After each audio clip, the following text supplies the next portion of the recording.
A very good evening and a warm welcome to Personal Finance. I'm Gugulethu Cele. Now today I'm joined from our Cape Town studios by Lize Harpe, who is a legal advisor at Glacier by Sanlam. Lize, good to have you with us today, and we're speaking about a slightly complicated subject, but I understand that you'll help us decipher it all, and it comes to the fact that one needs to often nominate a beneficiary when it comes to life insurance products.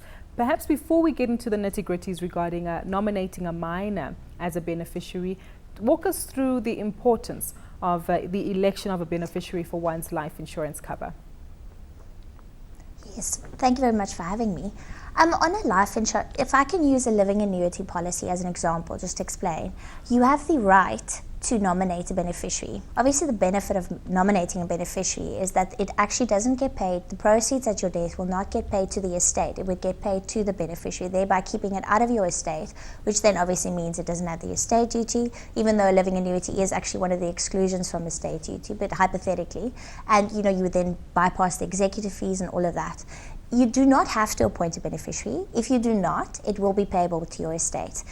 Typically what people would do is they would nominate children or a spouse, and that is why I decided to write the article, just so that people are aware of what are actually the pitfalls if you nominate a minor child, because I think it's standard, especially if, for example, I'm a single mother. It is standard for me to automatically think, okay, I've got to make provision for when I pass away. I take out certain policies and I nominate my children. And it's quite important to actually understand what happens to that money when it needs to be paid out, because in South African law, it is trite law that a child has limited contractual capacity, and that's why it's a right. It's actually a parental obligation of the parent or guardian of a child to administer and take care of a child's property or money or anything that belongs to a child. And that's actually where the guardian comes in. That's so important, is if somebody had to, for example, pass away and there is no guardian, what would happen to that money? Because it cannot be paid to the child. Lize, perhaps if we can take two steps back. You've referred to the guardian fund, but before we get there, I understand that when we're referring to a minor, we're essentially talking about a child under the age of 18, and this also ties into a legal concept regarding contractual capacity. Explain a little bit more about this to us, please. As you correctly pointed out, the age of majority was changed in 2007 in terms of the Children's Act to be 18. It's no longer 21. So if you are under the age of 18, you are what we call a minor. Now minors, they are generally have limited contractual capacity. There are people in South Africa, or South African law regards people with absolutely no contractual capacity, for example, children under the age of 7, and then for people of unsound mind, for example, and then there's limited contractual capacity. A child between the age of 7 and 18 has limited contractual capacity, which means it actually needs the consent or assistance of the guardian or the parent.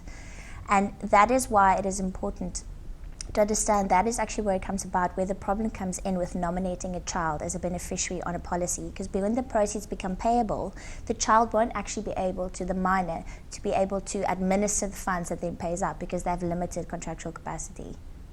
Having said that, if we can use an example where perhaps parents are divorced and then the child is still a minor, and the funds actually get paid out to this minor who's been nominated, what happens in that particular case? Does this mean that the former spouse of the now deceased will inherit the money?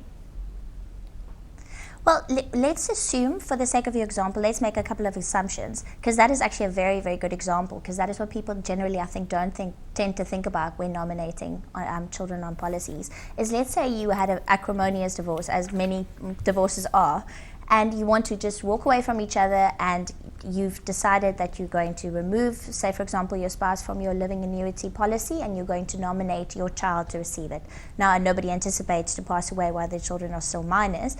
Now, you pass away and your child is 5, for example. The sad thing is, as the guardian, it's typical that the money will then, if we assume that the mother is now the guardian of the child, it is typical that it would be paid directly to the mother to administer on behalf of this child. But in effect, it will be paid to her to do as she pleases. Whether she then ends up, if the money actually reaches the child in the end, as the policyholder, let's say the father intended, unfortunately he has no control over that, because once it's paid over to her to administer on behalf of the child, it's in her discretion what will happen with that money.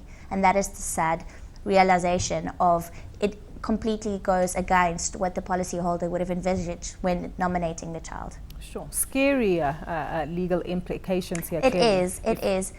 And the sad thing, if I can use a living annuity as an example, I don't know how much detail I need to provide on living annuities. It's basically if you retire, as you know, for funds other than provident funds, today in our law, you're only allowed to take a third in cash, and you have to take the remaining 2/3 to purchase an annuity that will provide you with an income for life. If you choose, you get compulsory annuities, and if you choose, for example, a living annuity, the Section 1 of the Income Tax Act is very specific about what happens to that living annuity when you die, and it leaves the insurer with no discretion. It says in Part E of the definition of living annuity that if there's a nominated beneficiary, it would be paid to such nominee, otherwise it's paid to the estate. And those are the only options. So if there is no nominated beneficiary, it goes to the estate. Let's say, for example, in your will, you've made provision for a testamentary trust that you've set up to take care of the child, for example. If you listed the child as the nominee, the long-term insurer has no discretion. It has to pay to the child. It can't pay to your estate so that it ends up inevitably in the asset in the testamentary trust. The long-term insurer, they allow legally, there is no such discretion. So that is unfortunately, I think a lot of people think that they've made provision in their will, for example, for a testamentary trust that's set up, which is a very good idea, as opposed to nominating a child. But sometimes I think the people will, for example, nominate a child and only at a later stage get some estate planning advice and then set up the trust. And that's the importance of making sure that your beneficiary nominations are up to date. Because if you don't change that beneficiary nomination, it will still be paid to the child as you've nominated them. It won't go automatically to the testamentary trust you've set up. And the long-term insurer won't have the discretion to choose another method of payment. And that also ties into the importance of the Guardians Fund, which you alluded to at the top of this evening's conversation. Perhaps tell us a little bit more about the key considerations that one should undertake when it comes to electing the guardian for the minor. Well, you don't elect a guardian for a minor. It's the operation of law. It would be one of the parents, or it would be a guardian as appointed by a high court. Because of course it could happen, especially in South Africa. You have very different formats of family setups. It is not common for a child to have one parent die and have absolutely nobody else left.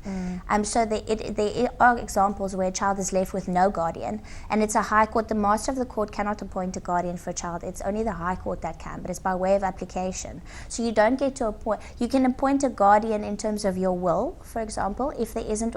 But let's say, for example, I have 2 children and I'm divorced. I cannot decide in my will that I will not have my ex-husband as the guardian for my children. I'm going to divest him of that right and nominate my aunt.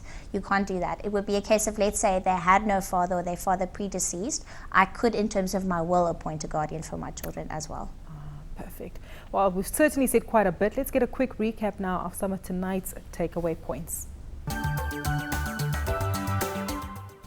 Lize, we've certainly said quite a bit tonight with regard to the pros and cons of electing a minor as a beneficiary to a life insurance policy. But for someone who's caught the tail end of tonight's conversation, what do they need to bear in mind?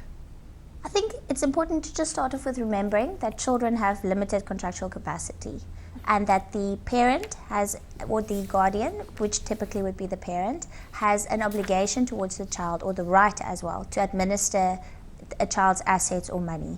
So in that sense, you've got to remember that if a child has been nominated on a policy, the proceeds will not be paid to that child directly if the child is a minor. It would be typically paid to the guardian of that child, who will then administer the funds or the proceeds of the policy on the minor's behalf, but within their discretion.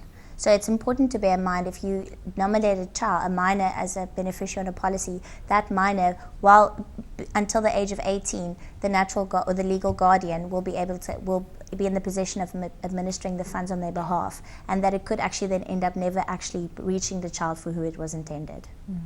Lize, thank you so much for providing us with some clarity with regard to this very complex issue, and one that can be emotional at some times. But a big thank you once more to our guest in Cape Town, Lize Harpe, who is the legal advisor at Glacier by Sanlam, for joining us this evening.